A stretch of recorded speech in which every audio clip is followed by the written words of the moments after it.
Tudo bem, Ione? É joia?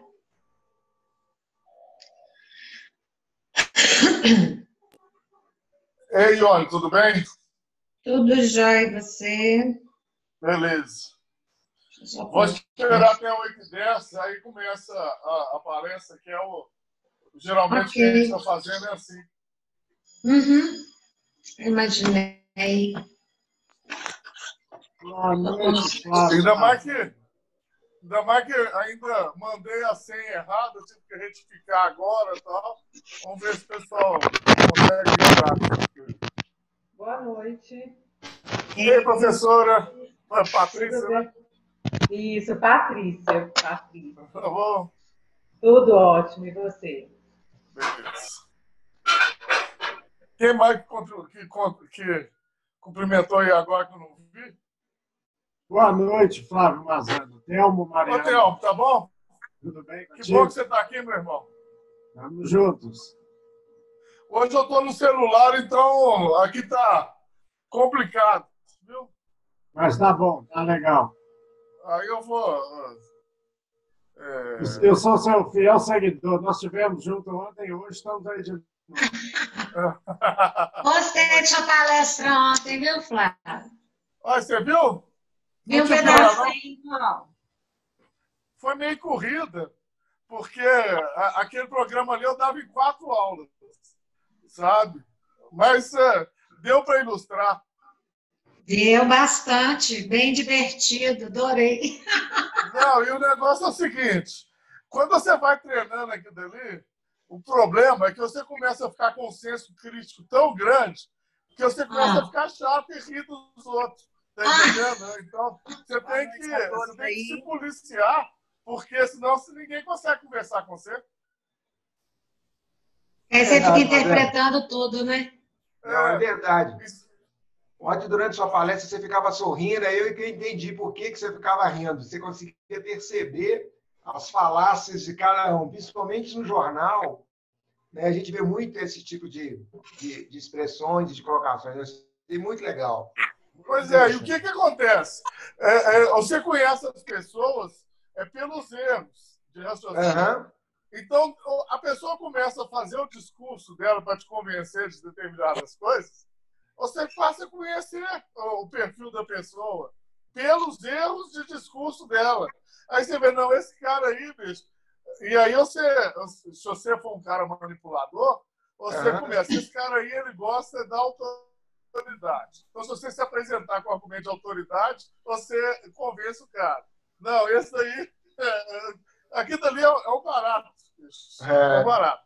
Isso é Então, coisa de Tá gravado, né, Flávio? Oi? Ficou gravado? Não sei. Como Mas não sabe? aquela aula ali, se me pegar com o tempo mesmo, aí já fica divertida mesmo, tá entendendo? Porque aí dá para trabalhar, porque eu dava o quê? Dava a teoria do discurso. Você que você desencosta a cadeira aí. Agora já era. Em 4 horas, e depois eu dava as falácias como cereja do bolo, mais 4 horas. Mas é bacana. Mas, Mazano, por que você não divide isso aí, mas de uma forma nas próximas, assim? Faz a primeira parte... É pelo seguinte, porque se você não vira mini curso, tá entendendo? Aqui também era mais uma diversão, falar que tem, informar e tal. Se fosse uma aula mesmo, a gente tinha que dividir aquelas falácias de uma outra forma, tem várias outras, demora umas 10, 12 horas a aula, tá entendendo? Você trabalhar essa teoria do discurso de uma forma metodológica e para passar o discurso mesmo. Né? Mas é muito interessante isso, principalmente com essas questões, nas questões políticas, é muito legal. Eu achei muito legal. E você vê o seguinte, tem gente que só raciocina no dogma. Ela precisa de uma autoridade para falar com ela o que E quando ela se convence que determinada coisa é verdade, porque fulano falou que é autoridade, você não consegue, através de argumento nenhum, tirar. Você até convence cientificamente que aquilo ali não é válido, mas a pessoa continua convencida. Aí é o povo da psicologia que tem que entender por que as pessoas são imbecis nesse tanto. Eu não sei. Eu falei que coisa de psicologia, eu falei que esses caras de política devem pegar o cara só para utilizar essas ferramentas para poder tocar a boiada. Mas não tenha dúvida. Não tenha dúvida. Marqueteiro. Mas marqueteiro faz isso. Às vezes não faz nem tecnicamente assim, com a consciência da teoria da argumentação, não. Mas faz isso com uma habilidade tão grande. Você vê essas fake news, por exemplo, sem mamadeira de piroca, que é o que elegeu o Bolsonaro. Isso é uma teoria do discurso, é fenomenal. O cara foi um gênio, tá entendendo? Pegou, todo mundo acreditou, sem qualquer lastro de realidade. Mas você fala de mamadeira de piroca, até hoje tem gente falando, não, o PT quer colocar nas escolas mamadeira de piroca. É defender os pedófilos, né? Tá defendendo o pedófilo, kit gay. O que a gente pode fazer é a gente se policiar. Mas tem gente que não se curva a argumento, não. Agora, por que, Ione? O quê? Por que as pessoas são imbecis? Boa pergunta, Marcelo. Você que é psicóloga, aí é o seu objeto de estudo. Mas a construção do discurso, né? Você vê, tantos anos que eu estou na área estudando o assunto, principalmente em relação a drogas. Ontem mesmo, um ex-paciente meu, que hoje tem uma clínica lá na Paraíba, ele veio me chamar no Messenger, fazendo piadinha a respeito, né? Porque vai ter um congresso de cannabis agora em agosto, né? Semana que vem. E fazendo piadinha e tentando julgar. Ele chegou ao ponto de falar assim, quer dizer que você está dando maconha para suas filhas? Eu falei, não, porque elas não precisam. Porque se tivesse algum problema fisiológico, elas precisassem, não teria problema nenhum em dar. Vem com agressividade, sabe? E ele é um que tá ali naquele meio que quer vender o quê? Quer vender internação involuntária, né? Que é um controle maior, quer criar, né? mini clínicas, mini manicômios, né? Como uma forma de dominar também. E o grande negócio, né? E é um grande negócio. Porque... Teve um ano aí que eles criaram a Bolsa Crack, né? O cartão do crack, era 1.350 por cada interno. Isso é o quê? Uns 10 anos atrás? É grana pra caramba. Não, e você vê aqui, às vezes você dá trabalho pro cara, dá assistência. Se você pagar um salário mínimo pro cara trabalhar, você reverte a situação dele com uma forma muito melhor. Né? Você não paga a clínica. Que é o projeto, né, da redução de danos lá em São Paulo, que foi implantado uma época, foi muito legal, teve um grande sucesso. Aí mudou o governo, como veio toda aquela briga, o PT, né? Derrubaram o projeto todinho. Derrubaram, inclusive, a Cracolândia. Ué, né? Acabou a Cracolândia? Acabou, tudo no chão. Os prédios todos no chão. E estava sendo feito um trabalho muito legal lá. Pois é, mas acabou com o projeto de internação dos hotéis, disso tudo. Mas a Cracolândia continua na rua. Continua firme. Não, exatamente. Eu estou falando aquele projeto. A Dória acabou derrubaram, porque eles vieram com o discurso de que estava tudo errado, que estava fomentando a Cracolândia, que resolvia era na base do cacete. Não é? Que a polícia tinha que meter o pé e prender os traficantes e aí ia resolver o problema. O Dória se elegeu com esse discurso. Né? No Estado, como prefeito, e depois como governador, com esse discurso. Agora, o cara fez a imprensa não fala nada, ninguém vai falar, ô bicho, ó, deu merda. O que o cara fez e prometeu não deu nada do que tinha. Ninguém fala. Tá firme e forte lá, para todo lado, lá, o negócio continua na alta, cortando na alta lá. Não mudou nada. Eu lembro, eu tenho um psiquiatra. Não vai acabar desse jeito, não. Teve um psiquiatra, amigo meu, o Alexandre, você conhece ele? Conhece? O Alexandre somente ele trabalhou na Clínica Serra Verde e tal. Só no o foco dele também. Não, mas é um foco mais. Ele trabalha mais a parte química, tipo remédio e tal. A abordagem é completamente diferente. O negócio dele é dar as bolinhas pro cara ficar dócil. A abordagem do psiquiatra é essa, química.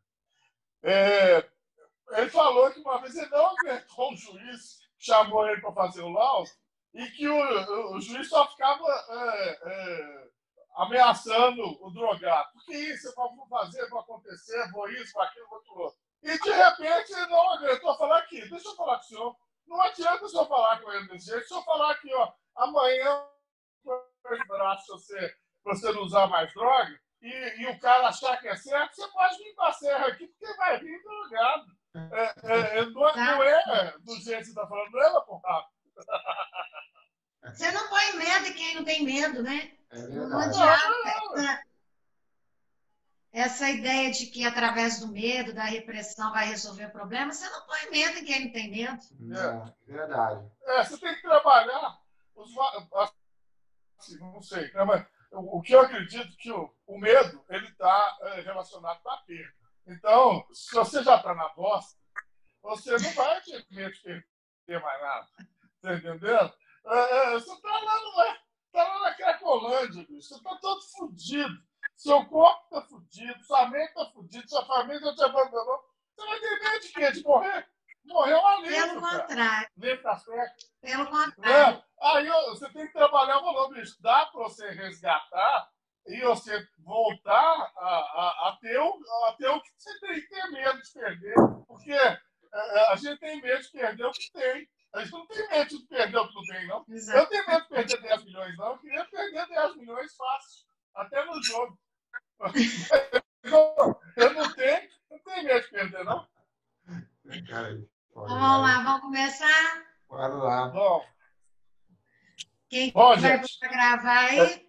Essa terceira palestra da Ione, a terceira vai ser mais uma só, Ione? Como é que vai ser? Só mais uma semana que vem, né? Então, a terceira de quarto, a semana que vem a Ione esgota o primeiro ciclo dela, aí depois a gente deve ter uma palestra da Cruz Vermelha falando como que é o voluntariado e o padrão de lá. Aí depois deve entrar uma ou duas palestras do Amarildo falando, apresentando o material que a gente vai construir agora, tá, Ione? A hora que você puder, e o Amarildo também, e quem puder ajudar também, a gente vai fazer algumas reuniões antes da apresentação para isso. E aí depois, vamos ver se a pandemia dá um apoio aí, a gente começa a trabalhar efetivamente presencial. Se não, a gente dá um jeito de começar a trabalhar virtual, tá, Ione? Aí a gente começa a ver como é que faz. Bom, com a palavra, nossa querida e já conhecida Ione, o currículo dela está aí na apresentação. Pode falar, Ione, pode. Bom, gente, boa noite a todos. Inclusive, a aula de semana passada, a palestra que não ficou gravada aqui, eu refiz ela ontem com a ajuda da Patrícia, né, da professora Patrícia.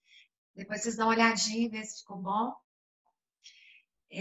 Hoje eu quero falar, eu coloquei o título, né, A Liberdade de Servir Servindo-se. E essa ideia veio justamente de uma outra aula que eu participei semana passada, onde que a facilitadora falou, tudo que é imposto condiciona, não cura.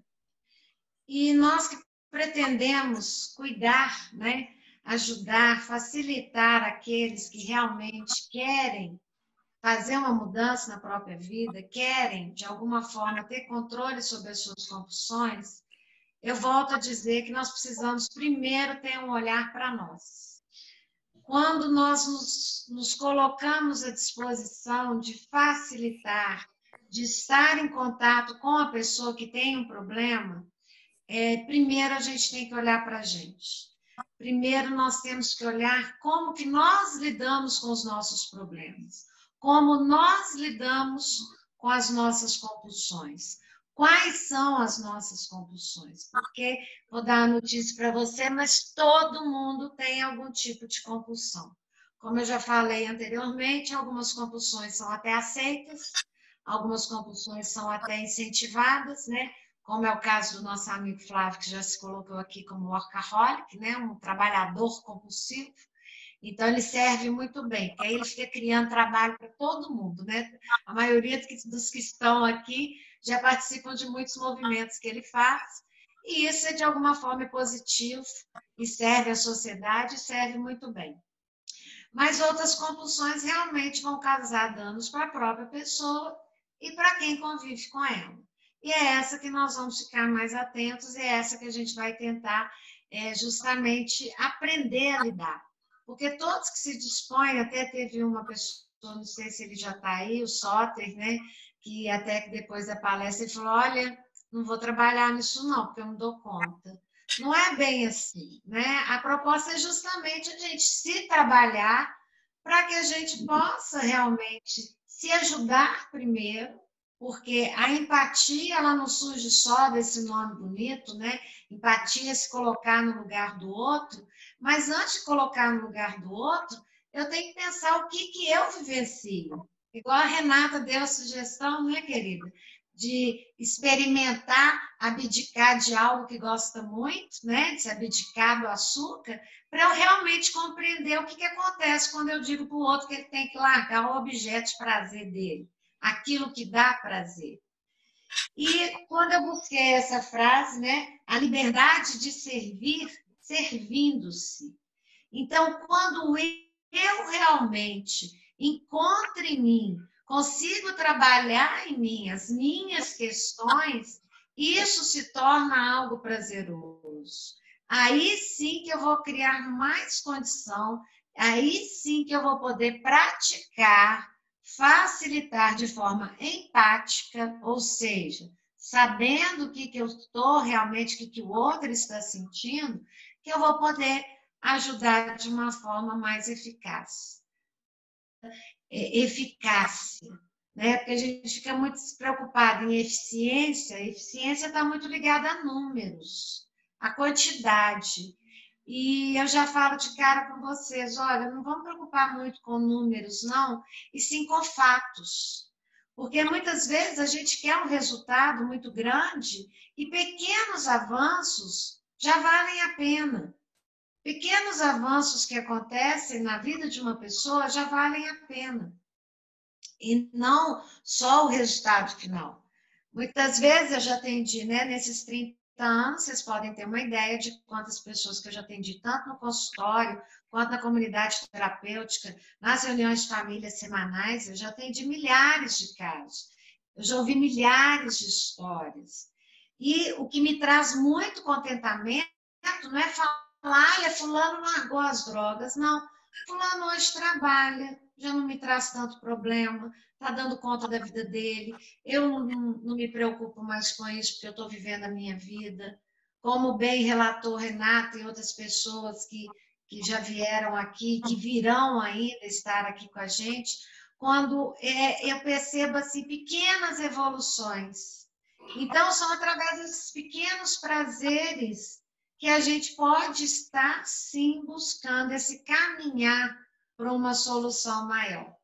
Mas esses pequenos prazeres, primeiro, eu tenho que começar comigo. Então, quando eu sinto prazer no meu existir, na minha vivência, na minha experiência, aí sim que eu tenho condição de estar servindo ao outro. Aí sim que eu vou ter condição de estar ajudando o outro. Porque quando a gente fala em ajudar, gente, parece que é muito fácil. Uhul, que legal! Mas a gente tem que ver se eu vou dar conta de estar escutando aquilo ali sem estar interferindo negativamente na vida daquela pessoa.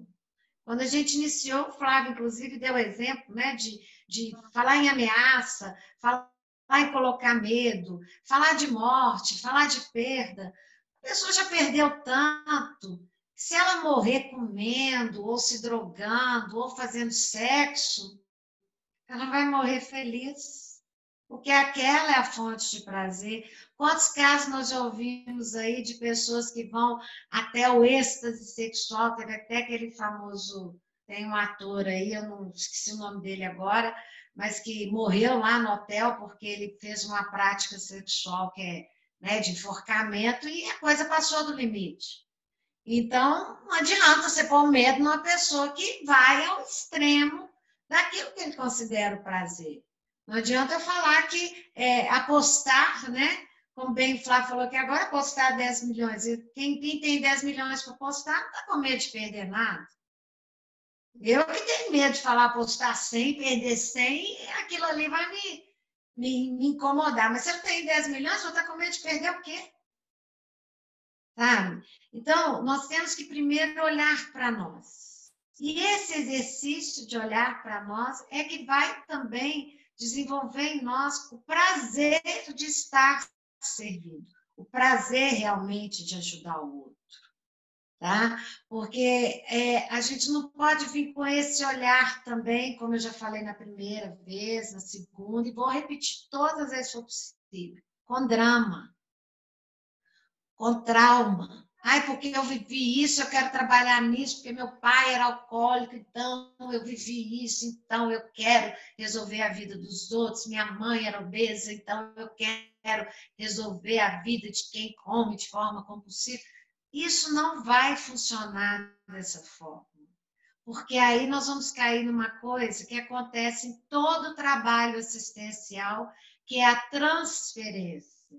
Eu vou transferir, né? Porque existe a transferência, que é quando a pessoa se identifica comigo, e a contransferência quando eu identifico com ela. Então, quando acontece isso, eu já não vou estar agindo com imparcialidade. Eu vou estar buscando um objetivo que é meu. E aí, quando aquela pessoa não segue aquilo que eu desejo para a vida dela, eu vou me frustrar. E aí, em vez de ajudar alguém que está adoecido, quem vai adoecer sou eu. Porque eu não vou saber separar. E eu não vou agir com distanciamento. Tem que ter um distanciamento seguro, para que eu não transfira também, eu co-transfira para aquela pessoa uma cura que eu quero para mim. Uma cura que eu quero em função das minhas dores, dos meus traumas, dos meus dramas. Então, esse distanciamento ele vai existir a partir do momento que eu consigo lidar bem comigo, que eu já descubro aquelas fontes de prazer que eu consigo administrar, para depois, sim, eu olhar para o outro e entender. Gente, se falar que alguma coisa faz mal, resolver esse problema, nós não teríamos problemas nenhum. Né? Não adianta nada ter lá no maço de cigarro um monte de doença que o cigarro provoca. O máximo que vai acontecer é a pessoa, na hora que for comprar um cigarro, não me dá esse aí que causa impotência, não. Pode me dar o câncer que é melhor. Porque a pessoa não está interessada, ela não está buscando a doença, ela está buscando o prazer. E se eu for morrer sentindo prazer, qual que é o problema? É um direito meu de querer morrer assim. Então, o que a gente vai focar muito é limitar essa compulsão, ajudar a pessoa a entender que o prazer dela, a compulsão que ela tenha, seja lá qual for, que ela não pode ultrapassar um limite de mal-estar. Né? A partir do momento que ela ultrapassa, que ela não está dando conta de pagar aquilo que ela está fazendo, então, peraí, alguma coisa está errada. Você tem que dar conta de se acertar com aquilo que você está escolhendo. A partir do momento que envolve mãe, pai, irmão, o local de trabalho, né? Quantos roubos que acontecem em família, em empresas, em função disso. Né? E todo roubo é roubo. E não adianta achar que só vai roubar a pessoa que usa droga ilícita, não, porque o alcoólico rouba, o jogador compulsivo rouba, o jogador eletrônico rouba. Se eu quero ter atendido os meus desejos, a minha fonte de prazer, eu vou dar um jeito de fazer com que aquilo aconteça para mim. Então, os comportamentos ilícitos também acontecem em todas as áreas. Lembrei até agora de uma paciente que eu atendi que era chocolatra. Gente, literalmente chocolatra. Ela era compulsiva por chocolate ao ponto de roubar quando ela não tinha dinheiro. Ao ponto de gastar o vale transporte, quando ainda existia, né? Para comprar o chocolate e voltar a pé para Ribeirão das Neves. E do centro até Ribeirão das Neves a pé, porque ela gastou o vale transporte para comprar chocolate. E, inclusive, ela se envolveu em algumas confusões. Você pega, eu não lembro se foi loja americana, uma dessas lojas que vendem assim, porque ela foi pega roubando o bendito chocolate. Então, o objeto de prazer não importa. A pessoa, quando ela deseja aquilo ali, ela vai querer de qualquer forma. Então, o primeiro exercício que a gente faz é assim, o que na minha vida é dessa forma? Que eu faço qualquer coisa para conseguir. Que eu me submeta a qualquer coisa para estar ali executando aquilo que me dá prazer. Sem perceber nada do que eu estou afetando em volta. Então, o que a gente ajuda realmente é a pessoa perceber qual que é o limite. Mas primeiro nós vamos treinar conosco mesmo. Quais são as coisas que eu faço que eu perco o limite, que eu incomodo o outro.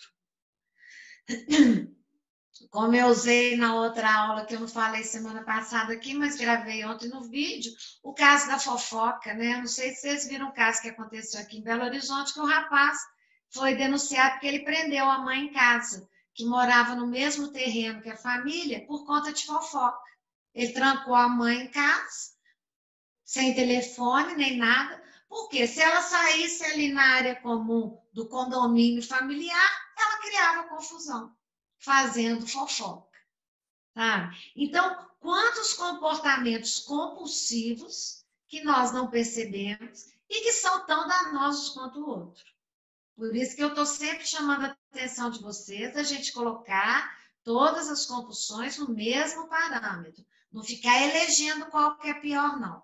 Geralmente, a pior é aquela com a qual a gente convive. Então, também é uma questão pessoal eu considerar o que é negativo. Tá? Por isso que o trabalho conosco mesmo ele é importante para que eu vá trabalhando isso de não me importar tanto com aquela compulsão. A partir do momento que eu tenho a minha também, eu vou saber ter um olhar mais condescendente, mais empático com o problema do outro. Que é isso que a gente precisa buscar também, para não sair por aí querendo consertar alguma coisa que não é para ser consertada. Tá? Porque muitas vezes, quando a gente for lidando com os problemas, vocês vão perceber isso. A gente vai querer atuar em todas as situações da vida da pessoa. E não é por aí. Eu tenho que colocar limite primeiro em mim mesmo, para saber, olha, o meu trabalho, a minha facilitação, a minha ajuda vai até esse determinado ponto. E respeitar o ponto que o outro quer chegar. Porque às vezes o outro quer ficar 100% sóbrio, ou 100% sem compulsão nenhuma. Não sei onde é que nós vamos achar essa utopia. Porque todos nós temos algum tipo de compulsão. Então, o que a gente faz é substituir por coisas mais saudáveis, por comportamentos mais saudáveis. Então, se eu gosto da ginástica, mas aquilo está me atrapalhando, eu lembro muito do Emerson Fittipaldi, né? Ele é uma pessoa altamente compulsiva com esportes radicais. E o cara não para, já teve não sei quantos acidentes de carro, já teve acidente com ultraleve, já teve acidente e gosta só de esportes radicais. E ninguém está lá apontando o dedo para ele, falando que ele é um compulsivo, que ele é um drogado, né? Que ele é uma pessoa que devia estar fora da sociedade. Então, para cada pessoa, a compulsão vai ter um peso. Então, nós temos que estar atento, de não estar querendo consertar tudo, porque eu elegi que isso aqui é pior do que isso aqui. Então, esse é que é o convite que eu vou trazendo para vocês, para que vocês comecem a pensar naquilo que dá prazer. E está se voltando primeiro a cuidar de si mesmo. Porque a frase que eu amo e que eu vou estar sempre trazendo aqui, o teu exemplo grita tão alto aos meus ouvidos que eu não consigo escutar o que você me diz. Então, o tempo inteiro, você que está achando que vai estar avaliando, você vai estar sendo avaliado. Nós que nos propomos ajudar as pessoas, a gente é avaliado o tempo inteiro. Então, não adianta falar que a minha vida é feliz se eu não consigo demonstrar essa felicidade, essa alegria. Não adianta nada falar para o outro que a minha vida é melhor se eu demonstro tensão e aborrecimento naquilo que eu faço. Sabe? Eu vivo dizendo para o outro qual que é o melhor caminho. E ele observa em mim que, de repente, aqueles caminhos que eu tomei, eu não sinto prazer nenhum. Pelo contrário, eu vivo tensa, eu vivo estressada, eu vivo doente, eu vivo apagada, sabe? Por isso que é importante nós trabalharmos muito com nós mesmos para que o outro perceba isso. Nem sempre aquilo que eu apresento como o melhor lugar é o lugar que ele quer estar. Eu lembro de uma família que eu acompanhei, um dos irmãos foi internado, né, na fazenda que trabalhava, e por alcoolismo, né, e ele era abusador de álcool. E todos os irmãos deles eram donos de ótica, aqui em Belo Horizonte. Mas ele não queria ser dono de ótica, então ele trabalhava com representantes, com as representações que serviam as óticas. Mas, na realidade, o maior desejo dele era trabalhar com sucata. A coisa que ele mais gostava na vida era trabalhar com sucata. E eu lembro uma vez a esposa dele na reunião, ela falou, pois é, mas ele devia montar uma ótica. Eu falei, mas ele não gosta. Por que ele deveria montar uma ótica? Ah, mas porque todo mundo na família tem ótica. Eu falei, mas ele não gosta. Ele gosta de outra coisa. Se ele gosta de sucata, e na época ainda não se fazia reciclagem das latinhas, né? Eu falei com ela, vai que ele tem uma boa ideia de trabalhar com sucata, ele começa a recolher latinha por aí. E foi muito engraçado, que nessa época eu fazia reunião no salão paroquial da Igreja de São José, e assim que eu vim voltando para casa a pé, quando eu chego ali na Carijós com a Rua Curitiba, passa uma Fiorino estampada de todo tamanho, reciclagem de latinhas de alumínio. Eu falei, olha aí, ó, esse aí já está se dando bem com a reciclagem. Então, quanto que o sofrimento daquela pessoa não estava em questões profundas, estava simplesmente de que ele não era visto nem valorizado na família dele, porque ele não queria seguir o mesmo caminho que os irmãos seguiam. Ele não queria ter o mesmo status que os irmãos tinham. E assim eu fui vendo em várias famílias, quantas vezes no consultório tem pais que me odeiam.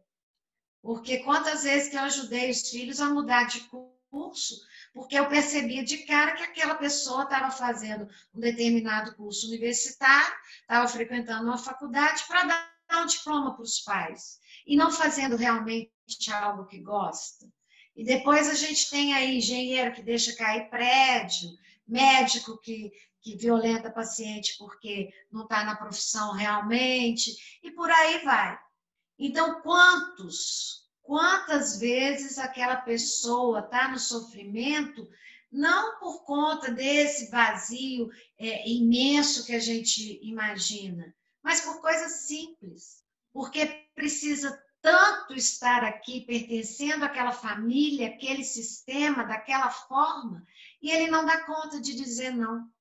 Eu coloco até sempre a minha história pessoal, porque eu mesma, quando eu tinha 16 anos, que eu ia fazer vestibular, eu bati o pé que eu queria fazer psicologia. Minha mãe foi totalmente contra, ela não gostava do curso, ela não gostava dos psicólogos que ela conhecia. Então, ela achava que aquilo ali não ia me dar nada, nenhum tipo de prazer. E hoje é que eu vejo, quando eu saí da faculdade, para não ter que dar satisfação, para poder já ganhar dinheiro, porque eu formei com 21, né? Entrei com 16, com 21 eu estava formada, eu preferi ir para a área de recursos humanos, porque ali eu poderia estar já produzindo e recebendo para dizer, olha, tá vendo? Essa profissão é legal. E passei um bom tempo fazendo isso para o outro. Até que eu tive uma depressão, e foi no período da depressão que eu comecei a questionar o que eu queria de fato, se eu queria continuar naquela área, que não era uma área que eu gostava tanto assim. Eu fui para poder ter uma satisfação, né? E quando eu voltei a trabalhar depois de tratar a depressão, é que eu descobri a clínica. Foi um acaso. E como que eu sou apaixonada por essa área, e como que eu amo essa área. E hoje eu me sinto livre, né? E precisou de todo um processo, eu não contar mais com a aprovação de ninguém, para que eu me sentisse à vontade no que eu faço, no que eu gosto. Então, quantos de nós, né, estamos tamponando os nossos prazeres porque nós temos que mostrar para alguém, seja lá o que for, seja a sociedade, seja a família, seja o bairro que eu moro, seja o lugar que eu trabalho, que aquilo é satisfatório. E muitas vezes essas compulsões, elas vão justamente preencher esses lugares onde que eu não me satisfaço, sabe? Onde que eu não percebo a minha insatisfação. Trabalha, trabalha, trabalha. Eu costumo até brincar com alguns amigos meus. Eu falo assim, ó, você está ficando rico, hein? Você engordou, deve estar bebendo mais uísque, deve estar comendo muito mais, porque você está ganhando mais dinheiro. Reparem isso para vocês verem. Então, justamente porque as pessoas, elas vão adquirindo aquela situação e elas vão começando, sem perceber, a consumir as coisas exageradamente. Então, muitas vezes a compulsão também, ela vai vir nesse lugar, desse status de que eu tenho que consumir mais, eu tenho que fazer mais vezes. Então, não só a gente não vai estar buscando causas, nós vamos estar buscando entendimento. Como eu falei para vocês, todas as pesquisas atuais, os estudos atuais a respeito das compulsões, eles estão mostrando muito mais que o processo de conscientização, ele é muito mais eficaz do que, né? Como eu já falei aqui, não adianta pôr medo em quem não sente medo. Não adianta você querer estar vendendo uma ideia do que é proibido. O ser humano não funciona assim. Ele só toma a decisão de ter controle sobre aquilo que está trazendo algum mal para ele quando ele se torna consciente disso. Muitos não vão se tornar. Muitos vão achar que não tem problema nenhum. Tá? Então, nós temos que estar preparados para isso também, porque às vezes nós não vamos ajudá-lo a melhorar na compulsão, mas nós vamos ajudá-lo a melhorar nas relações familiares, nas relações sociais que ele tenha, seja no trabalho, seja no lazer, né? Dele ter um comprometimento maior a partir do momento que ele se torna consciente. Semana passada eu atendi uma moça que me procurou em função do alcoolismo da mãe, do abuso alcoólico da mãe, e a primeira coisa que eu observei com ela é que ela estava distorcendo o papel dela. Ela estava sendo a mãe da mãe. Ela estava sendo autoritária, ela estava sendo... ela não estava acolhendo o problema, ela queria resolver o problema. E a primeira coisa que eu falei para ela, eu falei, você é filha, você não é mãe, volte para o seu lugar. Mas, Ione, eu falei, volte para o seu lugar. Deixa a sua mãe ser mãe. E não, qual foi minha alegria hoje que ela retomou, não dei nem uma semana, porque eu atendi ela sexta, então hoje tem 4 dias só, que uma pequena mudança que ela fez de comportamento, a mãe já diminuiu o consumo do álcool. Enquanto ela estava trancando, vigiando, controlando, sendo autoritária com a mãe estava tomando todas. E roubando dinheiro, fugindo de casa, tá? A partir do momento que ela se colocou como filha, falou, parei agora, não te vigio mais, você é minha mãe, eu sou sua filha. Na hora que ela se colocou nesse lugar, que aconteceu? A mãe diminuiu o consumo essa semana. Então, o prognóstico está muito positivo, sabe? Dela entender que ela precisa demonstrar para a mãe também prazer. Porque ela chega em casa de cara amarrada, insatisfeita com tudo. Entendo, ela trabalha na área, né? Ela está na linha de frente de hospital, ela é fisioterapeuta, então ela trabalha dentro de UTI, então a rotina dela não está nada bonita, não está nada agradável, sabe? Eu falei com ela, mas quando você chega dentro de casa, você tem que ter momentos de prazer. E qual que é o prazer que você está demonstrando para sua mãe da sua vida? Então, pequenas mudanças que ela fez e já está tendo resultado. Sabe? Já começou a ter resultado. Inclusive, hoje a mãe dela ficou tão... teve uma morte, né, de um profissional da área de saúde aí esse fim de semana que abalou muito o pessoal da área de saúde aqui em Belo Horizonte essa semana. Porque parece que esse técnico de enfermagem era uma pessoa muito querida e muito conhecida na área hospitalar. E ela chegou em casa muito abalada. E hoje ela falou que a mãe ligou e falou assim, filha, eu vou fazer a comidinha que você mais gosta. Vem em casa almoçar. Sabe? Então, olha como é que já mudou. Quer dizer, ali quem que assumiu? A mãe. E talvez essa mãe, ganhando o papel de mãe de volta, reduza o consumo. Talvez não pare totalmente, mas pode ser que reduza bastante. E isso já é uma evolução. Isso que a gente também tem que começar a encarar. Né? Viver um dia de cada vez e começar a encarar as pequenas evoluções. E para isso, nós vamos ter que desenvolver algumas práticas. Né? Quando eu quero ajudar, quando eu estou disposta a ajudar, eu tenho que ficar atenta a algumas ações que são importantes no papel de ajudar. E eu selecionei algumas aqui para poder estar passando para vocês, que é a importância de se cuidar, né? O prazer é inerente a todo ser humano. E a fonte de prazer varia de pessoa para pessoa. Então, nós temos que observar que não adianta eu dizer que foi lá no esporte que eu encontrei minha salvação, foi lá no bordado que eu encontrei minha salvação, foi lá na igreja que eu encontrei minha salvação. Cada um vai ter uma fonte, um substituto, alguma coisa para ocupar aquele lugar. Então, para que a gente possa realmente ajudar essa pessoa, nós temos que primeiro adquirir o conhecimento para ajudar. O que a gente precisa fazer? Observar. Primeiro passo que a gente tem que dar quando a gente quer facilitar alguma situação é aprender a observar. Observando, nós vamos estar atento àquilo que ele está falando, como que ele está se vestindo, como que ele se comporta. Então, através da observação, a gente pode colher muitos dados. Nós podemos, através da observação, ela é aguda e precisa e direcionada para cada detalhe. Sabe? Como que a pessoa se comporta, como é que ela fala, se a fala dela condiz com a idade dela, se a fala dela condiz com a situação que ela vive.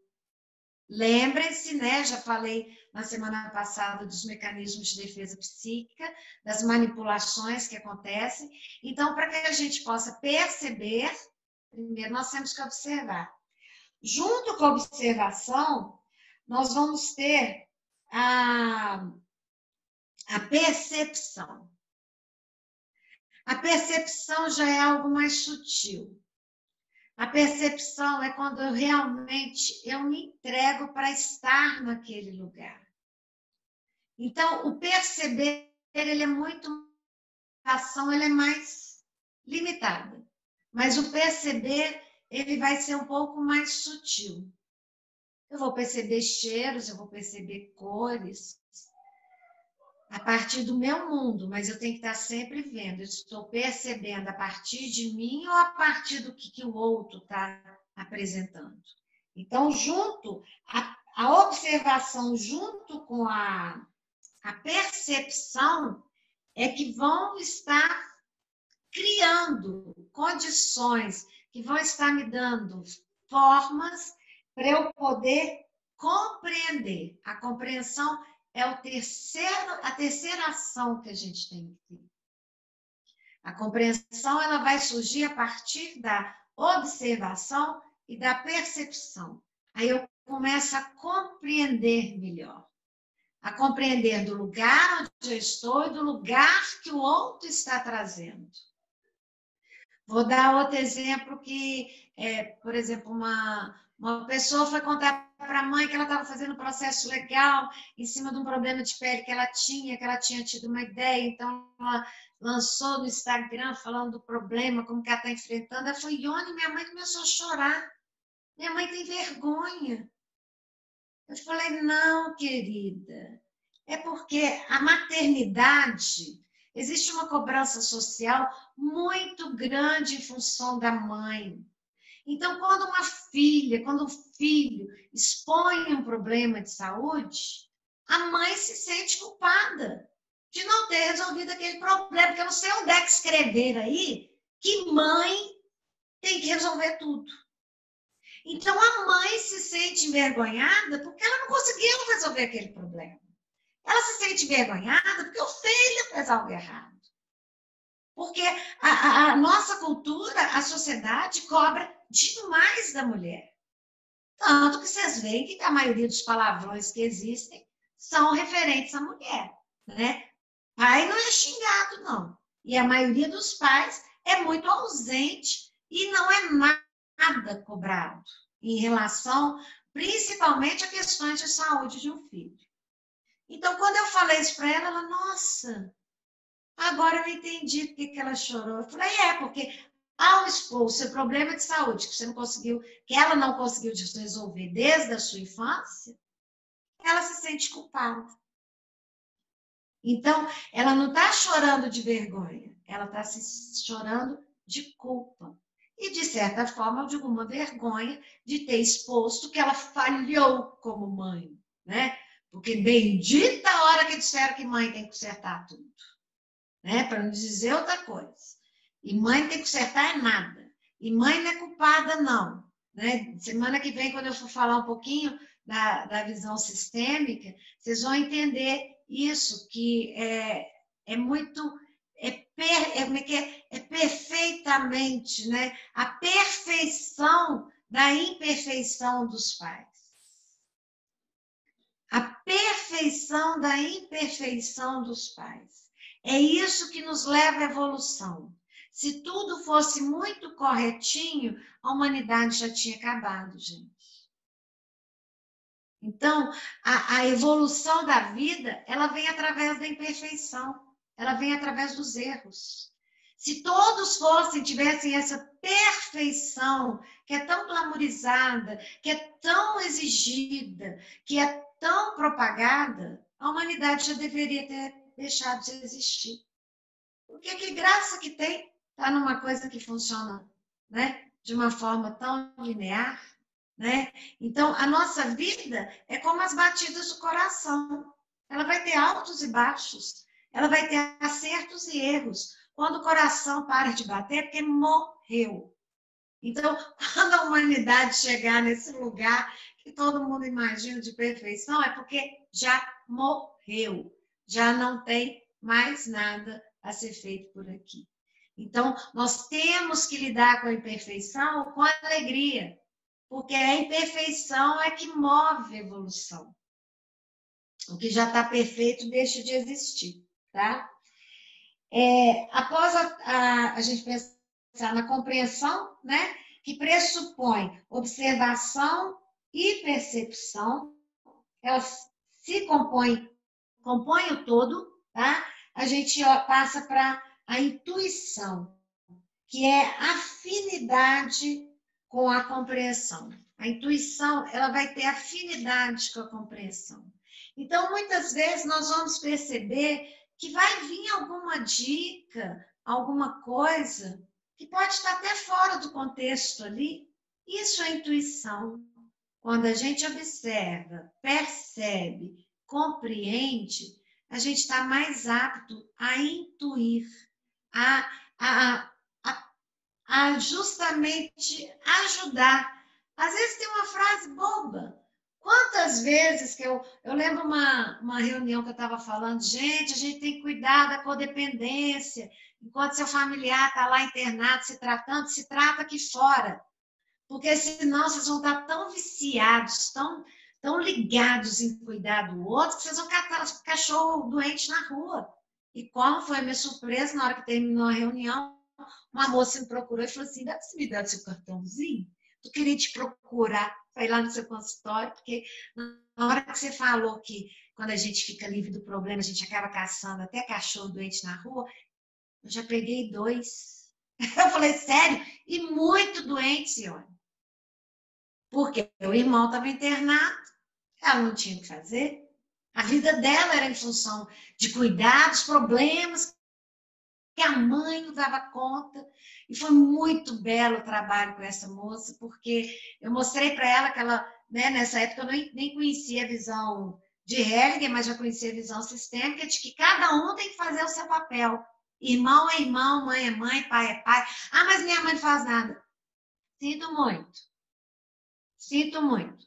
Seu irmão vai conviver da mesma forma que você, com a ausência desse fazer algo paterno ou materno.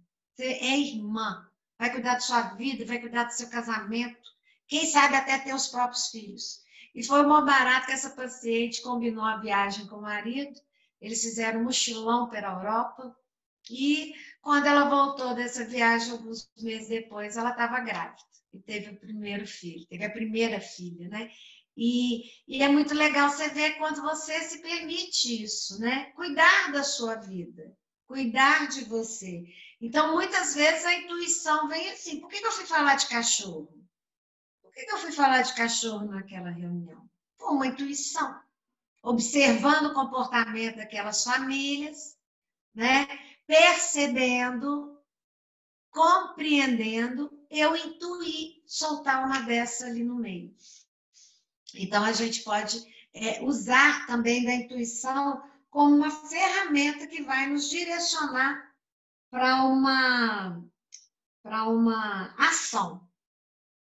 E o principal é justamente, e depois a gente realmente pode partir para a ação.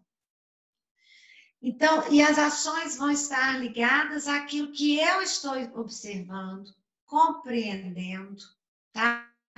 E cada um dentro de limitações, porque quando a gente pensa no projeto da grandiosidade da proposta desse projeto, a gente quer vestir logo a capa de Superman, de Mulher Maravilha, então nós vamos salvar várias vidas, sabe? A gente vai ajudar muita gente a encontrar novos rumos, sim.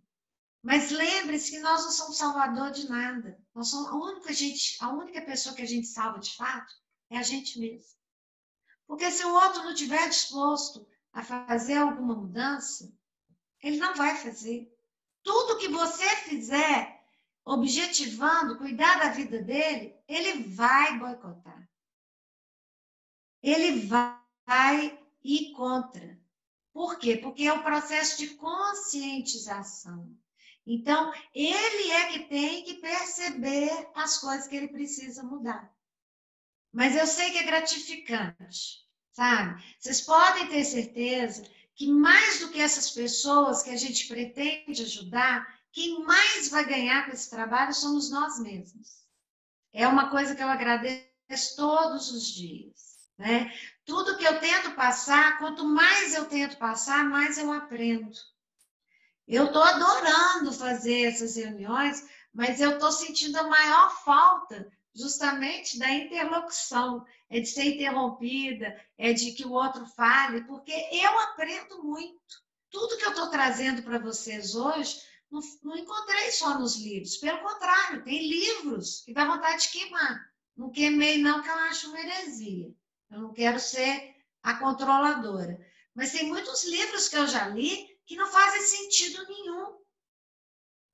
Porque exatamente passam essa ideia de que nós temos que controlar, que nós vamos dar o melhor para o outro. Não, nós vamos dar o melhor de nós. E se o outro estiver pronto para receber, ele vai receber. Quem já me acompanhou há alguns anos sabe disso. Não adianta nada eu querer dar o meu melhor, dar a melhor informação, dar o melhor método, se o outro não quiser receber. Eu já vivi várias vezes situações no consultório, assim, sabe? De querer ver aquela pessoa curada. Eu lembro de uma vez, eu trabalho com os processos, né, de energia, então eu trabalhando uma paciente com as pernas toda machucada, toda pesada, de varizes e de má circulação, e de repente veio a intuição. Não adianta você querer melhorar a perna dela aqui com seus olhos, com as massagens, com os exercícios, se ela não mudar a alimentação, se ela não mudar o estilo de vida. E aí eu passei a olhar para essa paciente de outra forma. Então, eu parei de querer alcançar um resultado com ela. Eu passei a acolhê-la. E acolher em mim, e respeitar em mim, e trabalhar em mim, essa necessidade de ver todo mundo com uma saúde perfeita. E se ela gosta daquele lugar, de estar doente? Vocês já pararam para pensar nisso? Tem gente que gosta desse lugar, de estar doente. Tem ganhos. Por isso que a gente tem que olhar muito. Por isso que nós temos que olhar muito para nós mesmos, para a gente não fazer esse papel de, inclusive, alimentar o adoecer, de não alimentar aquela pessoa. Vou contar para vocês, e quando a gente já tiver a todo vapor com esses projetos, vocês vão perceber que algumas pessoas, elas têm a compulsão institucional. Elas querem estar em tudo quanto é grupo. Eu atendi, já contei aqui uma vez o caso de uma mãe que eu atendi, o marido alcoólico, ele médico, psiquiatra, trabalhando com uma estatal, muito bem remunerado, ela também, ela psicóloga, e ela frequentava a AA, porque o marido era alcoólico, e os 5 filhos dela usavam drogas.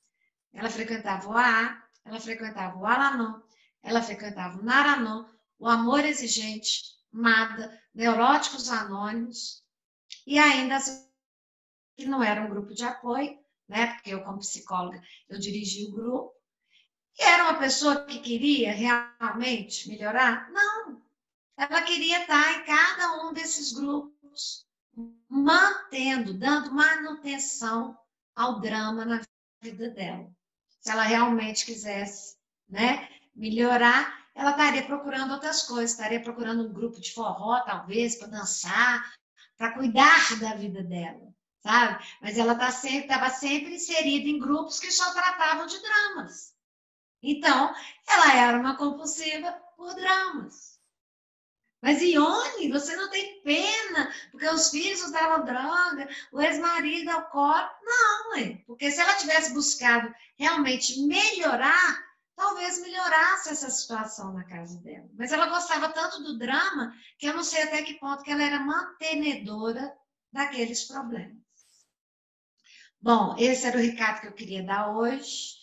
E estou aberta agora, quem quiser perguntar alguma coisa. Se veio alguma pergunta, se alguém puder ler para mim, por favor.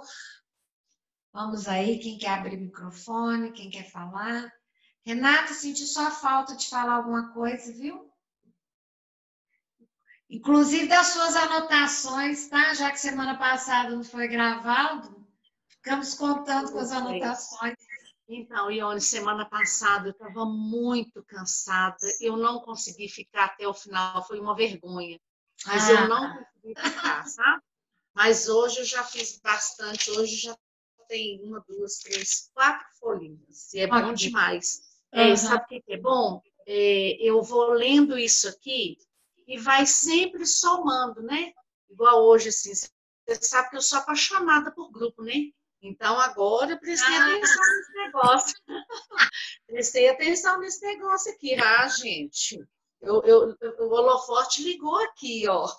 Vou parar com esse negócio de grupo. Não precisa tanto, porque né? realmente, assim, a gente tem que estar dando uma peneirada, né, Ione? Captando o que realmente vai trazer transformação para a vida da gente e se autoavaliar, se autoconhecer, para ver se realmente está ajudando ou se está mantendo, né, aquele drama mesmo, aquela história ruim, né? Eu tive um episódio essa semana e há muito tempo eu não tinha episódio nenhum, não acontecia nada assim, né, com o Lucas, sabe? E aí eu fiquei realmente assim, coração, assim, mas quieta, não saí do lugar, quieta. Sentei e fiquei, vai ficar sentada aí de castigo, quietinha, caladinha, não vai falar Você nada. se pôs de castigo? Eu me pus e fiquei calada e não fiz nada. Eu tentei entender o que estava acontecendo, aí entendi, pronto. Fiquei quieta, deixei. Foi muito bom, porque significa que eu continuo no processo de crescimento, desenvolvimento, né? Eu estou bem satisfeita com isso, sabe? Então, ganhou a estrelinha no final da situação. Eu achava interessante, Ione, essa colocação que você fez, a ordem é muito lógica, né? Observar, perceber, compreender e intuir. É isso aí. Isso a gente tem que colocar mesmo, assim, escrever e colocar bem na nossa frente para a gente registrar e praticar. Né? Isso são as ordens da ajuda. Se eu quero ajudar, eu tenho que estar atenta a essas ações, para aí sim eu partir para a ação. Porque nós, como familiares, às vezes, acha que está ajudando, né? E é muito sério, às vezes, quantas vezes os meus comportamentos piorou a situação? Quantos gritos você já deu comigo, você lembra? Você lembra? Mentira, eu não grito nada. Para, Renata! Cala a boca, Renata! Porque eu não escutava. Quem que tá doida aqui, né? Quem que tá doida aqui? Porque eu não escutava. É com amor, gente. Tem horas que a gente manda calar a boca com amor mesmo. E eu obedeci, porque é a linguagem que eu entendia, né? Você me eu tenho uma amiga que falava, você é a única pessoa que eu admito que fale comigo para eu ficar calma. É a única pessoa, porque o resto eu não dou conta de ouvir. Calma. E é muito interessante, Ione, a gente tem que se preparar realmente, porque tratar, a gente ser voluntário, né, num processo desse é muito difícil. A gente pode se deparar com determinadas situações, né, que não tem uma receita pronta para isso, né? Não existe receita pronta. A gente tem que estar muito bem preparado, tem que se conhecer realmente para que flua, né? O que eu tenho certeza que o que acontece nesse processo é um fluir, assim, a gente gostoso. Porque muita gente está ouvindo. E muita gente fica ouvindo minha fala e fica até com medo de iniciar, falar, não, esse trem aí não vai ser. Gente, a gente tem que ver a realidade. Eu gosto muito de uma frase do Ariano Suassuna. O pessimista é um chato, o otimista é um bobo. Eu prefiro ser um realista esperançoso. Então, a gente está entrando sim, mas igual eu falei, mas quando você volta para você primeiro e percebe que você também tem compulsões, que você também tem comportamentos que não são tão legais assim, você falou desde o primeiro momento, a gente quer associar esse nosso projeto à alegria, diversão. Nós não queremos associar esse projeto em uau, salvação, louvação. Não! Vamos agregar para que os problemas, eles vão existir, eles são pesados sim, mas a gente tendo essa consciência, estando consciente, pode ser divertido. Eu posso, né? Eu aproveito a Renata aqui, que ela acompanhou durante um bom tempo as reuniões que eu fazia, e ela se espantou no primeiro momento, porque o pessoal saiu da reunião rindo. Né? Falou, essa mulher é doida. Né? Ela, literalmente, ela olhou para mim e falou, essa mulher é doida. Como ficar rindo? O que é ficar rindo ali? Tá? Mas depois ela percebeu, o drama já tem em casa. O drama já é a própria situação. Então, naquele lugar que eu vou aliviar, que eu vou buscar conhecimento, que eu vou buscar apoio, eu vou sair chorando? Não, eu quero sair rindo. Então, quem está pensando em desistir, achando que vai ser muito pesado, não desista, porque a gente vai, é um caminhar. E o que eu estou fazendo por vocês é justamente mostrar que a coisa pode ser leve. É igual ter certeza que todas as profissões que vocês trazem aqui, que o primeiro contato com a sua profissão, seja do direito, seja da medicina, seja da assistência, seja do TI, qualquer que seja o seu trabalho, o primeiro contato não foi fácil. A primeira turma que você deu aula não foi fácil. Deu um friozinho na barriga, deu medo, mas hoje se torna uma coisa divertida, né? É igual a Renata falou, hoje ela consegue fazer um tanto de grupo, só não fica compulsiva por grupo de autoajuda, pelo amor de Deus. Não, e agora eu parei, que agora a gente vai ficando sem tempo, e às vezes assim, a gente vai aprendendo tanta coisa boa que não vai nem querendo tudo. A gente começa a ser mais seletivo, né? Porque eu achava muito estranho também, né, Ione? Porque todo grupo que eu ia, todo mundo saía chorando. Todo mundo chorava. Porque o filho fazia, porque a vida estava ruim, porque estava desempregado, porque, né? E das reuniões lá que você fazia, a gente saía muito reflexivo, pensando muito, né? E isso é muito... também, né? Ria demais, né? Nossa, muito bom. Até das encrencas que apareciam.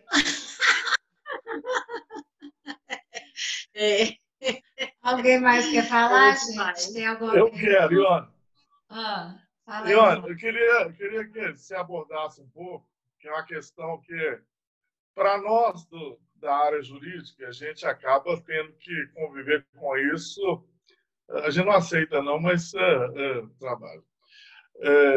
Que é o seguinte, a responsabilização que a gente sente e a impotência de mesmo a gente fazendo o melhor não ter sido suficiente, tá? Porque isso acontece. A gente dá o melhor de si e o cara é condenado, tá? Então, no direito, isso daí para nós a frustração já é direta. No apoio, existe essa frustração também, porque e você abordou isso de uma forma, mas eu queria que você esclarecesse um pouco mais como que a gente lidar com essa frustração, porque você chega, abre os braços, apoia o sujeito, explica, argumenta, mostra para ele que ele está na bosta, mostra para ele que a vida pode ser diferente. E a hora que você acaba de fazer isso, você fala, beleza, me empresta 10 contas aí para comprar uma pedra. Né? E aí?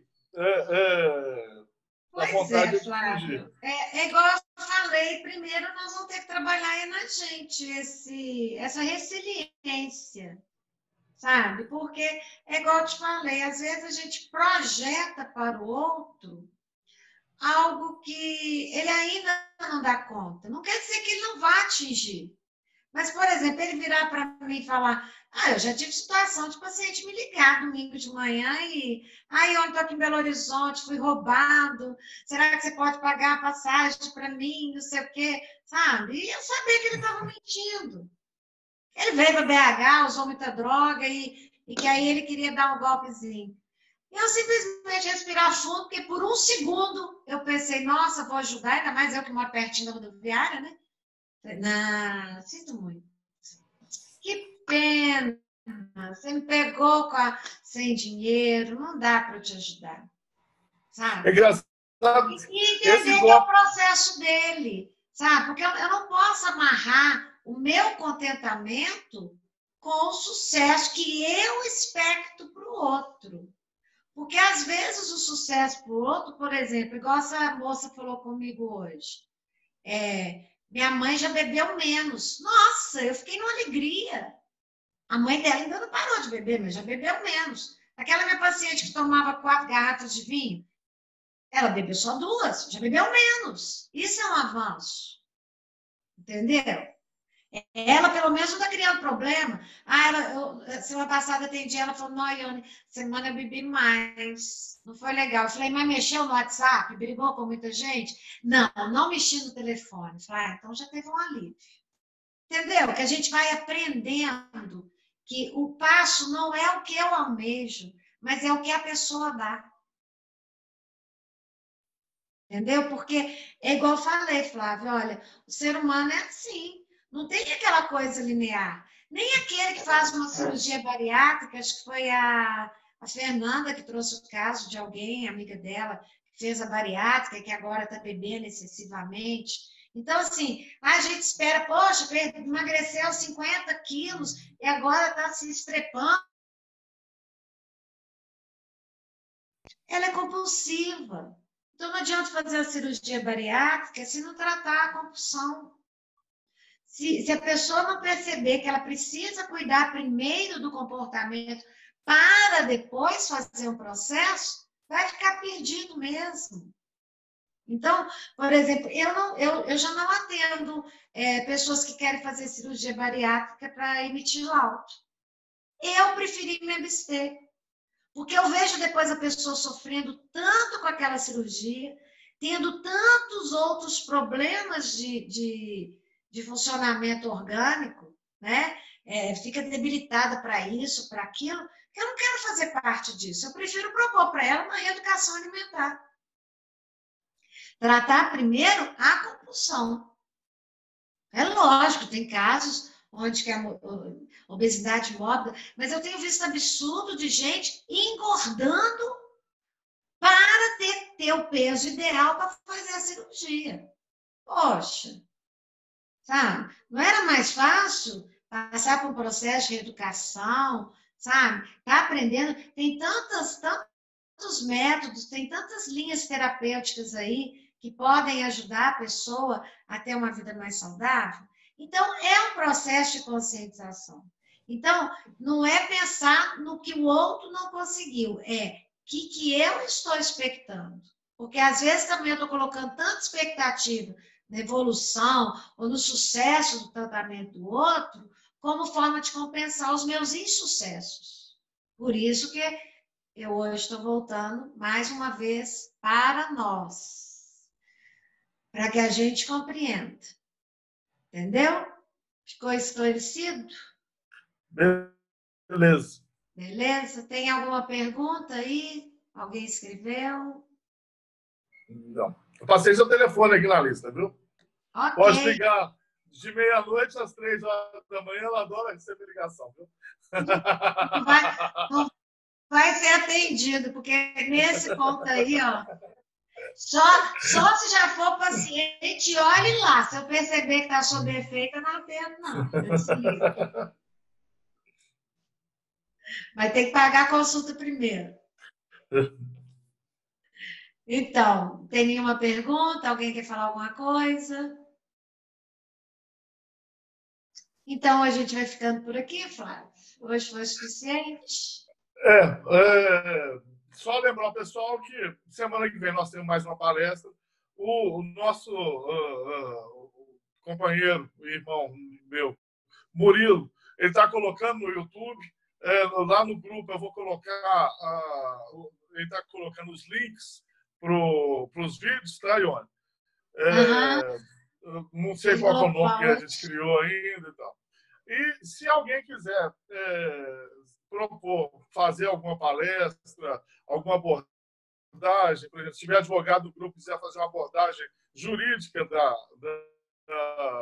do que é o tratamento jurídico da compulsão na área de família, na área penal, na área tal, porque tem todos esses aspectos, né? Por exemplo, tem cliente nosso que não é compulsivo ilícito, mas pelo desenrolar das compulsões dele acaba indo para Maria da Penha, né? O cara vira um stalker, que é um perseguidor do objeto de desejo dele, né?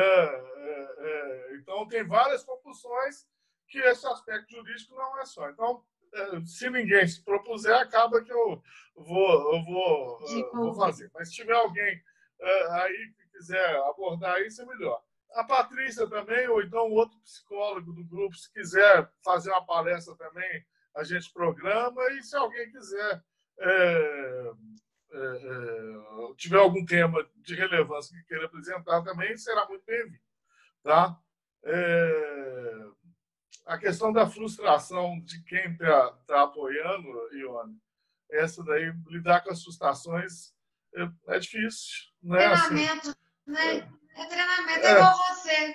Por exemplo, na área jurídica, você já está mais resiliente quando acontece, né? De perder alguma causa. Para nós o resultado é direto. A gente tem que conformar ou recorrer. Não é? No caso do apoio aí, o que você falou aí do golpe, nós advogamos uma vez para um centro de tratamento de drogado lá em Felizlândia. Só que ele era meio radical, que a família pagava para os caras, eles iam à noite, sequestravam o cara, botava o cara amarrado, levava para a fazenda, às vezes dava um cacete nele para dar um choque de tal. Era um grupo até meio paramilitar.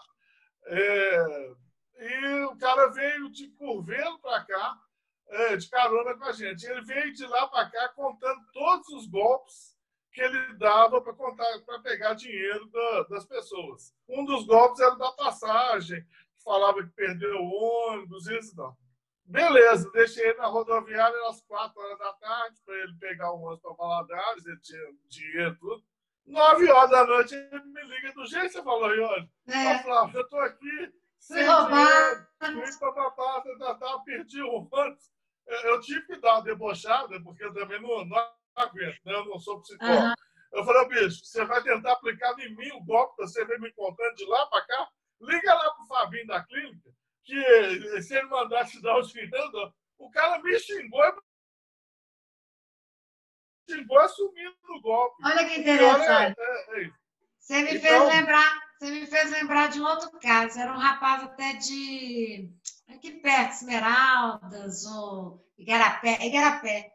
Eu atendi ele no ambulatório da Fazenda Renascer, lembro direitinho dele. Ele falou assim, você sabe que meu problema com droga nem é tão grave assim? Eu falei, não, meu problema maior é mentir. Eu gosto tanto de mentir. E eu fico impressionada aí, ó. Você estava perguntando aqui a pergunta antes de começar a gravar, por que as pessoas são imbecis? Ele falou isso, eu não entendo por que as pessoas acreditam nas minhas mentiras.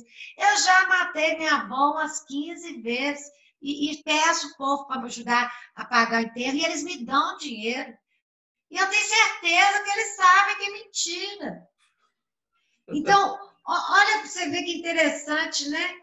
Então, a droga para ele não era tão importante, não. A compulsão maior que ele tinha era da mentira. E o tanto que as pessoas caíam naquilo. Por isso que eu tenho falado com vocês. Nós vamos lidar com gente manipuladora, com certeza. E como nós vamos lidar com isso? Oi? Quem perguntou? Não, eu estava falando como que a gente vai lidar com isso, né? E o que eu acho bem interessante bom, deixa eu falar. Vamos lá. A manipulação, ela dá um prazer que eu acho que é essa que é a fonte maior do mitomaníaco e manipulador, que é você se sentir mais poderoso que os outros. Sim. Porque você manipula. Tem um ganho secundário também do uso da droga, que o cara pensa, pô, eu tô na bosta, eu tô aqui fudido e tal, mas eu consigo passar a perna no cara que é estudado, que está trabalhando, que está lá. O cara, eu sou melhor que ele, o cara está falando que ele é melhor do que eu. Né? Que a vida dele está certa. Eu me estou bem. Do jeito que eu estou, ainda manipulo o cara. Ué, eu não quero essa vida para mim, não, de ser manipulado. Ué, é uma visão talvez até um pouco cruel, tá, Ione? Lógico que... Mas sim, faz sentido. Faz sentido. A gente desenvolve isso porque é o que eu sempre falei, que a abordagem do psicólogo é diferente do jurista, que o meu é o seguinte, independe do jeito que você está pensando, do jeito que você está se sentindo. Se você fizer do jeito que eu quero, tá bom. Já a abordagem psicológica é o seguinte, você faz o que você achar melhor para você se sentindo bem. Né? Assim, guardadas as devidas proporções, lógico que isso é uma caricatura. Né? Mas é isso. Ninguém tem mais pergunta, não, gente? Tá todo mundo caladinho hoje? Eu gostaria de fazer uma pergunta. Diga. Quando você disse, quando você fala da transferência, e que nós temos que ter cuidado com a cotransferência, essa cotransferência eu posso entender como projeção, que eu estou projetando algo no outro ou não? Sim, como se, por exemplo, assim, né? É lógico que vão ter pessoas que vão se identificar mais com um do que com outros, né? Que é a chamada transferência. Então, nós, enquanto facilitadores, ajudadores ali, a gente tem que tomar cuidado para não fazer a cotransferência no sentido, por exemplo, de enxergar alguém como um filho, entendeu? E começar a tratá-lo ali, dentro daquele espaço, como se fosse um filho, porque não é. Não é, porque aí se começa dessa forma, aí já não começa a funcionar bem, porque daqui a pouco tá lá você no papel da mãe dele, que ele manipula, que ele, sabe, que não tem algo resolvido. Então, é nesse sentido. Tá? Porque existe a cotransferência, assim, a gente tem os queridinhos, vamos dizer assim, mas tem que ter um limite. E como que a pessoa faz para perceber que ela está fazendo essa cotransferência? Existem mecanismos para que ela perceba? Geralmente vai ser a partir do olhar do outro. Então, nós, enquanto equipe, quando a gente começar a trabalhar junto, a gente vai começar a perceber quando o outro não está percebendo isso, porque o tempo inteiro a gente tem que estar se ajudando ali. Entendeu? Muitas vezes em grupos acontece isso. Aquele que está ali para ser ajudado, ele começa a querer dar pitáculo na vida do outro, que é uma coisa que a gente tem que pôr um corte. Sabe? Ó, não se envolva e não. Peraí, você está vindo aqui para se cuidar. Se você começar a se envolver, mais uma vez eu estou abrindo mão de me cuidar para cuidar do outro. Mas sabe? Esse processo que a Patrícia está falando não faz parte da própria empatia, não? Porque o problema é esse. Sim, mas quando extrapola. Do outro. Quando você coloca, naturalmente, você vai fazer uma transferência, blindar. Vamos dizer, esse caso aí que você trouxe agora, como você fez a viagem com o cara, ouviu a história dele, então no momento que ele te liga de noite, você vai escutá-lo não como o Flávio, que deu carona para ele, mas um pai, que não deixaria o filho abandonado lá na rodoviária. E isso é que a gente tem que tomar cuidado. Entendi. Saber que tem um limite. A nossa relação não vai acontecer lá dentro, naquelas pés, fora daquele lugar, que possa trazer também problemas. Agora, se você quiser adotar, também não tem problema nenhum, não. É igual eu falei. Tem gente que cachorro doente leva para casa, né? Ficou claro, realmente. Ficou sim, esclarecido. Obrigada, Ione. Obrigada. Esclarecidíssimo. Então, nós vamos... Gente, mais alguém? Eu. Desculpa, Ione, pode falar. Eu quero fazer uma pergunta para a Ione, Fernanda.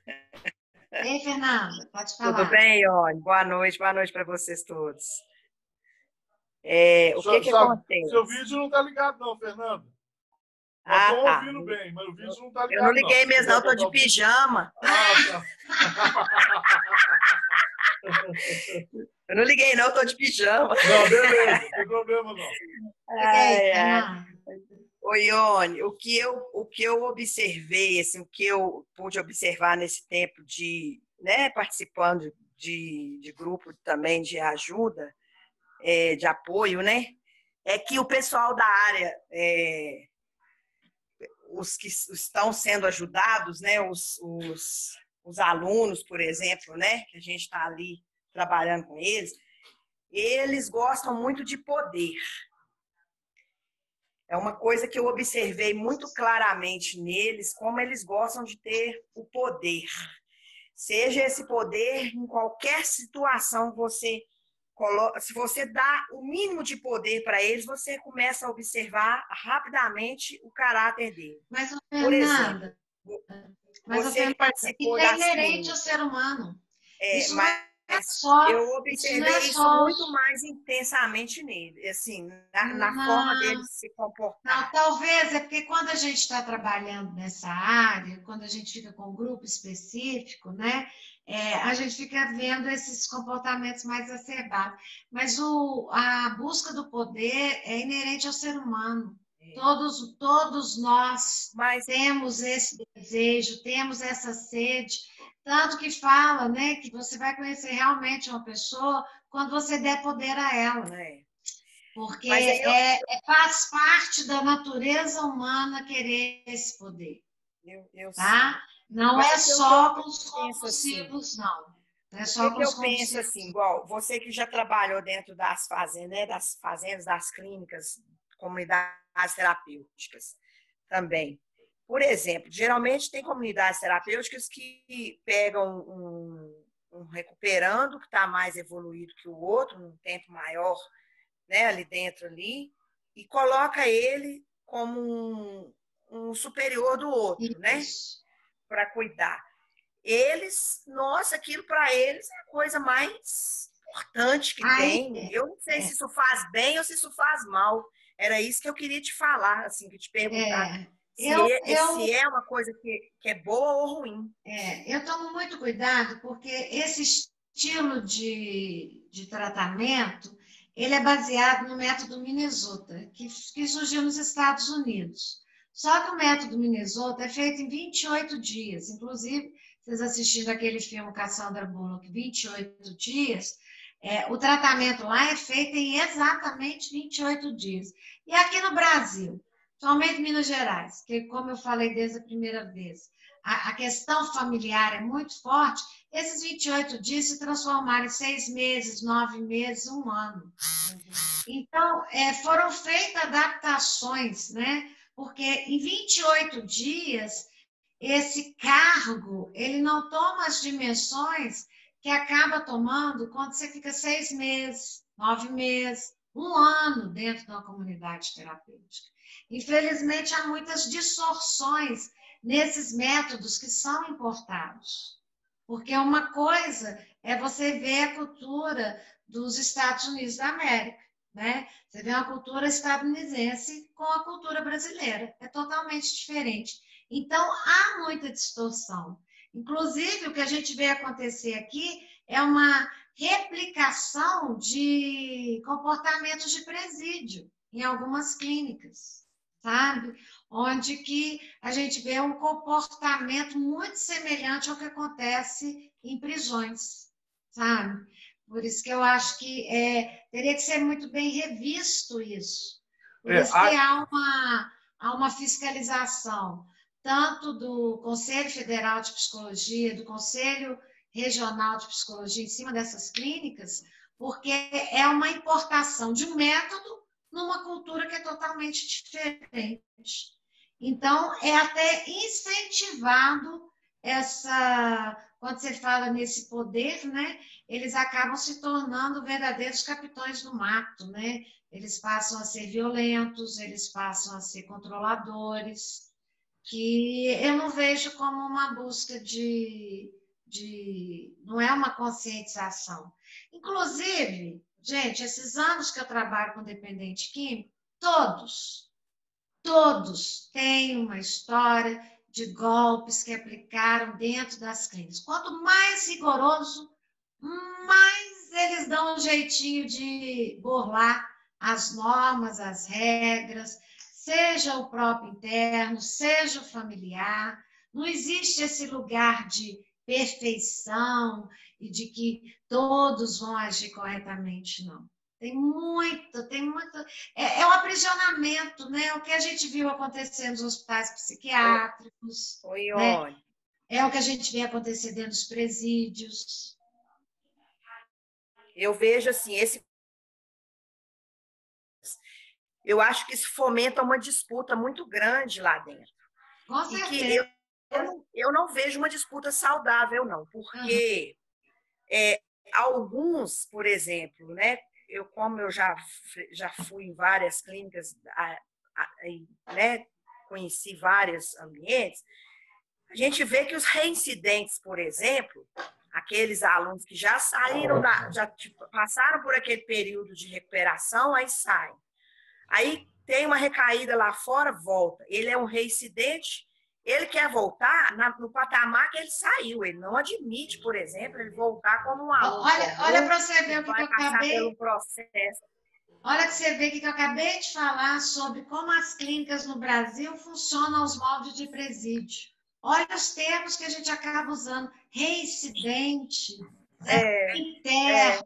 Então, por que a gente coloca o compulsivo por drogas nesse lugar, nesse estereótipo do marginal, né? Do bandido, do contraventor, né? Sendo que a compulsão pelas drogas ilícitas talvez até menos prejudicial do que das drogas lícitas. Por isso que eu volto a dizer com você que a gente tem que ter um olhar, né, sem drama, sem preconceito, porque senão a gente vai continuar repetindo esses padrões na visão do outro. Nós vamos cuidar de seres humanos que têm compulsões, que vivem situações compulsivas. Tá? Oi, Ione. Porque senão a gente vai acabar entrando nessa generalização dos drogados, dos adictos, né? A gente vai colocando tantos nomes que deixa de olhar para o principal, que é um homem ou uma mulher que está ali e que, de alguma forma, quer ajuda. Porque a gente espera que aqueles que vão chegar até nós já estão dando o primeiro passo, que é querer ajuda. Ione. Não, desculpa. Era só para pegar um gancho no que você está explicando aí. A questão que a Fernanda levantou, que é excelente, e só encaixar aí que todos os métodos dessa clínica, das clínicas que eu vi, a maioria parte de uma necessidade de disciplinamento, de um disciplinamento do adicto. E aí, eu queria até que você abordasse isso. Se é válido, se não é válido, se realmente precisa de quase que uma militarização. Olha, Flávio, o que eu observo no discurso daqueles que se colocam recuperados é uma grande falácia, vou ser sincero. Porque quando a gente trabalha no consultório, onde que o paciente ele tem maior liberdade de ser verdadeiro com o que ele faz, com o que ele é, né? Quando, inclusive, eu tenho a oportunidade de, ou a namorada, ou a esposa, ou a família, né? Relato o que acontece, esses que se expõem, assim, curados, recuperados, olha, eu não confio muito, não. Sabe? Porque é o que você falou, é um sistema disciplinatório. Isso funciona para quem gosta de disciplina. Entendeu? Quem vai ser um bom soldado é aquele que gosta de pertencer às Forças Armadas. Não adianta achar que o sistema das Forças Armadas, que o sistema disciplinatório vai ser bom para todo mundo. Nossa Senhora, eu ia apanhar até. Porque eu não tenho esse perfil de forma nenhuma. Eu tenho uma disciplina na minha vida, eu tenho uma vontade na minha vida, mas eu não, por exemplo, eu não me adequo a um sistema desse. Então, achar que o que foi bom para mim vai ser bom para o outro é um erro que a gente vive cometendo. Achar que aquele sistema vai funcionar bem para todo mundo, não vai. E aí eu queria que você abordasse o seguinte: condicionamento é disciplina? Ou disciplina? Porque uma coisa, para mim, disciplina tem muito mais com a sua perseverança e força do que com a rotina. E condicionamento é rotina. Então, isso é a mesma coisa ou não é? Como é que é? Olha, eu vou voltar à frase que eu falei aqui no começo. Tudo que é imposto condiciona, não cura. Fiquem com essa frase. Tudo que é imposto condiciona, não cura. O que eu percebi, o que a gente percebe nesses anos é o que se torna consciente, ou seja, eu observei, eu percebi, eu intuí, eu compreendi, eu intuí, eu agi. Então, tudo que se torna consciente é que vai ter uma grande possibilidade de cura. Tudo que é imposto, sem respeitar a diferença, a qualidade do sujeito, porque quando a gente fala assim, a gente imagina que todos nós somos iguais. Se todo mundo pudesse abrir a câmera aí, ó, olha a diversidade que está aqui, em poucas câmeras abertas. O que nós temos em comum? A beleza. Não é?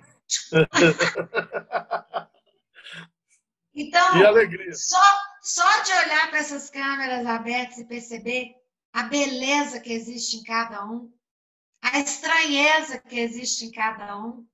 Sabe? Falando de mim, eu lembro que uma vez uma senhora falou para a filha, eu adoro o que a Ione fala, só não conformo que ela não a cabelo me fizesse uma profissional melhor.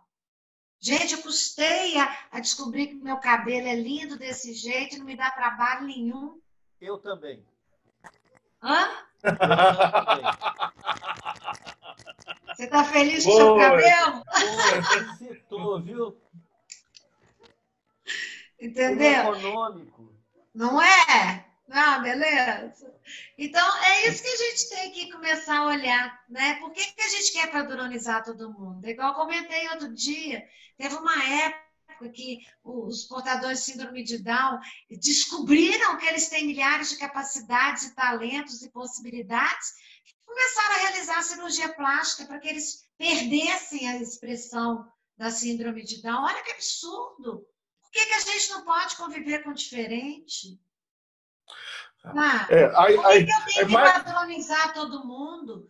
Por que eu tenho que falar, não, Flávio, essa barba aí tá muito grande, você tem que usar a barba curta, que é o respeito. Ah, não, esse cabelo Black Power aí, não, tem que baixar isso. Não, gente, a gente tem que aceitar o outro como ele é. Até sugiro que vocês assistam o MC da ontem no Roda Viva, porque ele falou muito disso, né? De estar justamente respeitando. Ele anda produzindo cantores negros para que esses cantores não tenham que, na segunda música que lança, ter que alisar cabelo para poder ser aceito na mídia. Sabe? Então, a mesma coisa quando a gente quer disciplinar, né? Condicionar a pessoa que só esse comportamento que é aceitável. E aí eu queria que você abordasse mais, estou te enchendo o saco hoje, mas queria que você abordasse mais um ponto. Estou ficando com fome. Aí pegando o que a Fernanda falou, que é uma análise que eu gostaria que fosse feita, assim, quando você chama a pessoa de aluno, isso quem é professor, tem vários aí no grupo, sabe? Na verdade, você está usando a falácia da autoridade, né? Que é o quê? Como se você fosse o dono do conhecimento e a pessoa estivesse em busca e você que vai dar o caminho para ela. A hora que a pessoa se dá conta que você não sabe o caminho, você perde completamente a moral, porque aí ele passa a te manipular. Como é que a gente faz essa abordagem? Porque aí e é lógico que... Nós vamos ter que construir isso, né? Como que a gente vai chegar a esse nome, né? Se é uma reabilitação. O padrão de professor-aluno, pedagogicamente, o professor é quem conduz. Beleza. Mas é o cego. Mas, por exemplo, como a nossa proposta lá vai ser grupo de apoio, somos iguais. Tá. Então, não tem ela. Beleza. Excelente. Tá? Exatamente.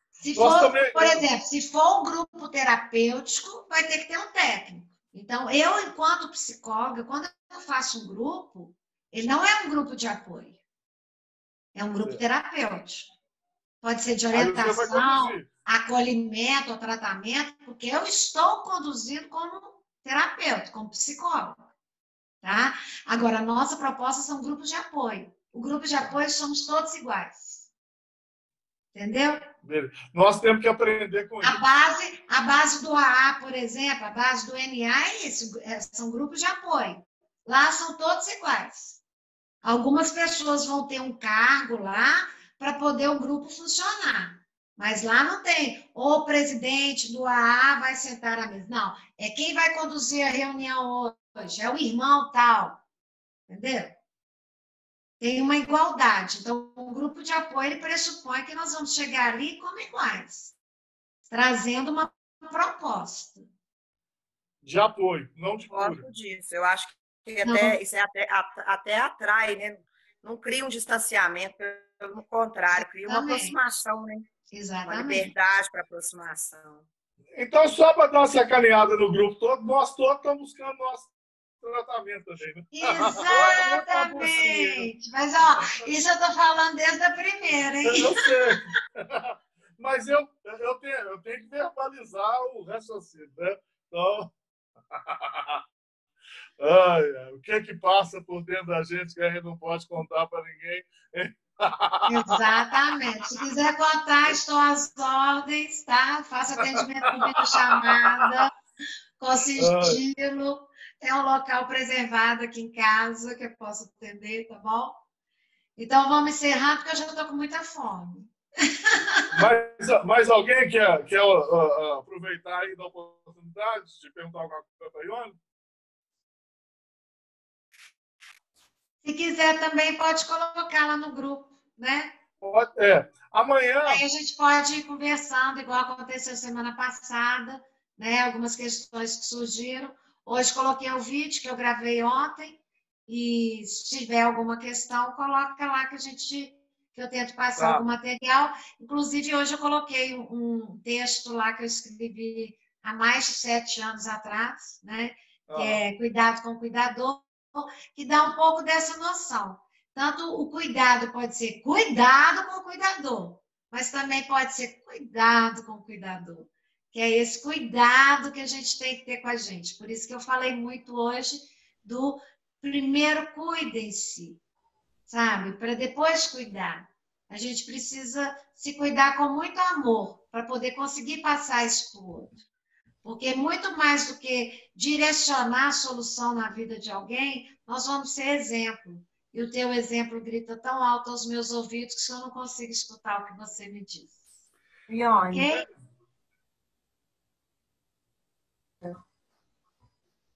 Sobre a risada do Flávio, achei a risadinha dele bem maldosa no finalzinho aí.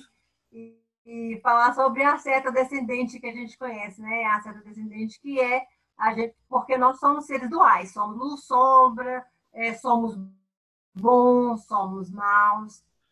E sobre a seta descendente é quando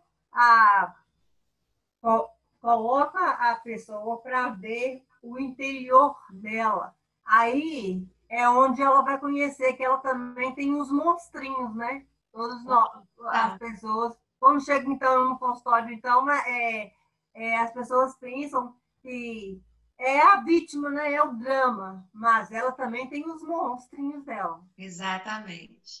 E semana que vem eu vou tentar passar a ideia, né, da visão sistêmica, né, da constelação sistêmica, que eu acho que vai ser também uma ferramenta legal que a gente vai poder estar usando para nós e para eles, né, dentro dessa visão. E você falou muito bem, o certo, errado, bom, mal, todos nós temos, todos nós cometemos. Então, a perfeição da nossa imperfeição é maravilhoso, né?